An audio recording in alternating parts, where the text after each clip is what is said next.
జగన్మోహన్ రెడ్డి గారు అసెంబ్లీకి హాజరవబోతున్నారు.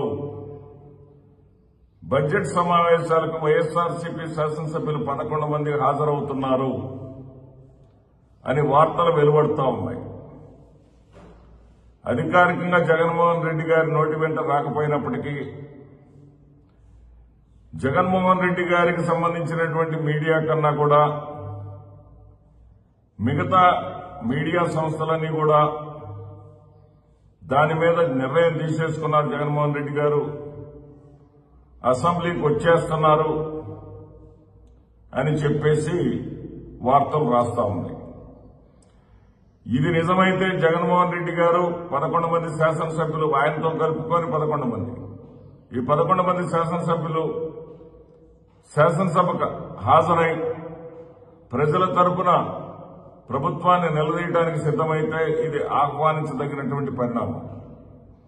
ఇప్పటి వరకైతే జగన్మోహన్ రెడ్డి గారు ఎంచుకున్నటువంటి విధానం ఏదైతే ఉందో ప్రజల తరపున నేను పోరాడటానికి మాట్లాడటానికి అనేకమైన డయాస్లున్నాయి.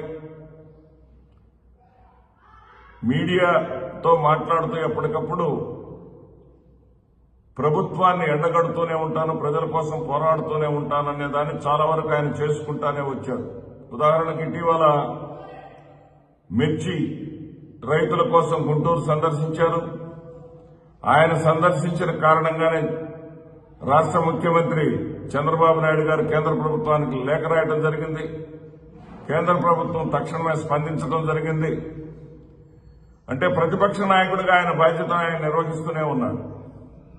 అయినప్పటికీ కూడా కువ్య విమర్శల్ని ఎందుకు తాను తట్టుకోవాలనుకున్నారేమో, ఎందుకు అవకాశం ఇవ్వాలనుకున్నారేమో, అసెంబ్లీకి హాజరవటమే మంచిదే అని చెప్పేసి నిర్ణయం తీసుకున్నారేమో. నిజంగా నిర్ణయం తీసుకున్నట్టే మనం స్వాగతించాలి.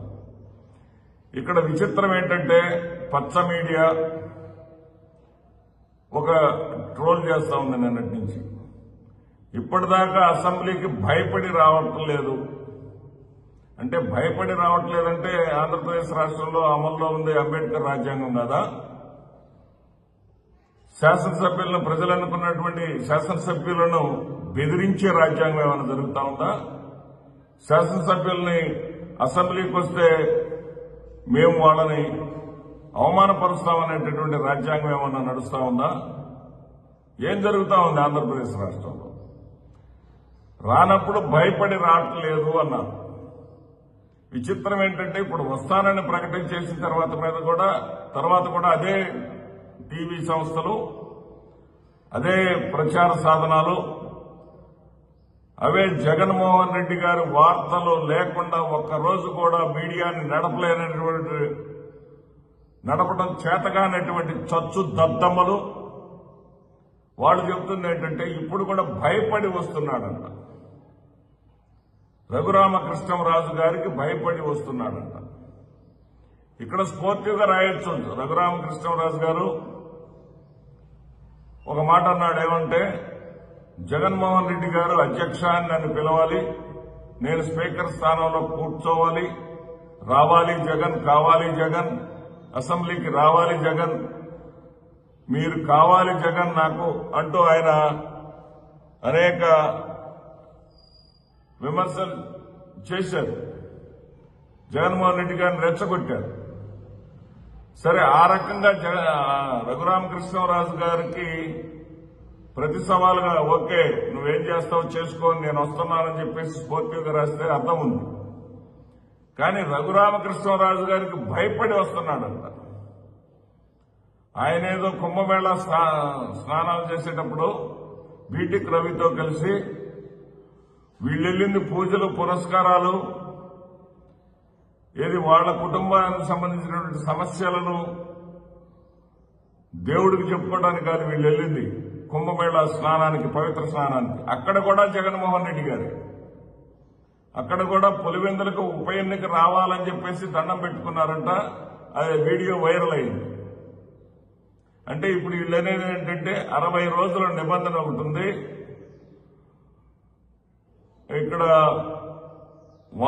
షెడ్యూల్ 190 ప్రకారం, క్లాస్ 4 ప్రకారం 60 రోజులు వరుసగా శాసనసభకు రాకపోతే అతని శాసనసభ సభ్యత్వం రద్దు అయిపోతుంది.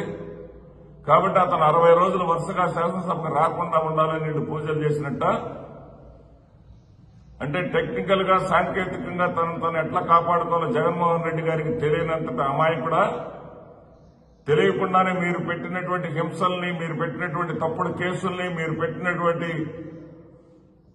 దూషణల్ని, వ్యక్తిత్వ హననాన్ని కూడా తట్టుకొని ఆంధ్రప్రదేశ్ రాష్ట్ర ప్రధాన ప్రతిపక్ష నాయకుడిగాను 67 సీట్లతో ఒకప్పుడు 151 సీట్లతో తదుపరి ముఖ్యమంత్రి అయ్యాడు ఆయన.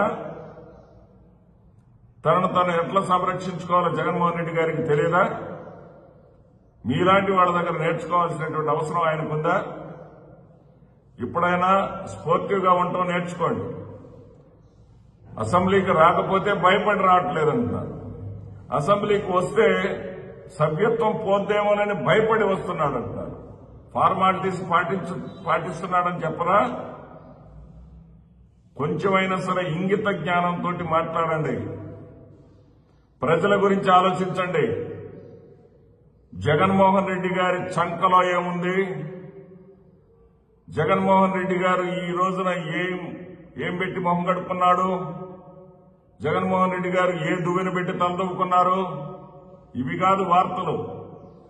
ప్రజలకు సంబంధించినటువంటి వార్తలు ఏదన్నా ఉంటే ప్రజలకు స్పందించడం జరిగింది. అంటే ప్రతిపక్ష నాయకుడిగా ఆయన బాధ్యత ఆయన నిర్వహిస్తూనే ఉన్నాడు. అయినప్పటికీ కూడా కువ్య విమర్శల్ని ఎందుకు తాను తట్టుకోవాలనుకున్నారేమో, ఎందుకు అవకాశం ఇవ్వాలనుకున్నారేమో, అసెంబ్లీకి హాజరవటమే మంచిదే అని చెప్పేసి నిర్ణయం తీసుకున్నారేమో. నిజంగా నిర్ణయం తీసుకుని ఉంటే మనం స్వాగతించాలి.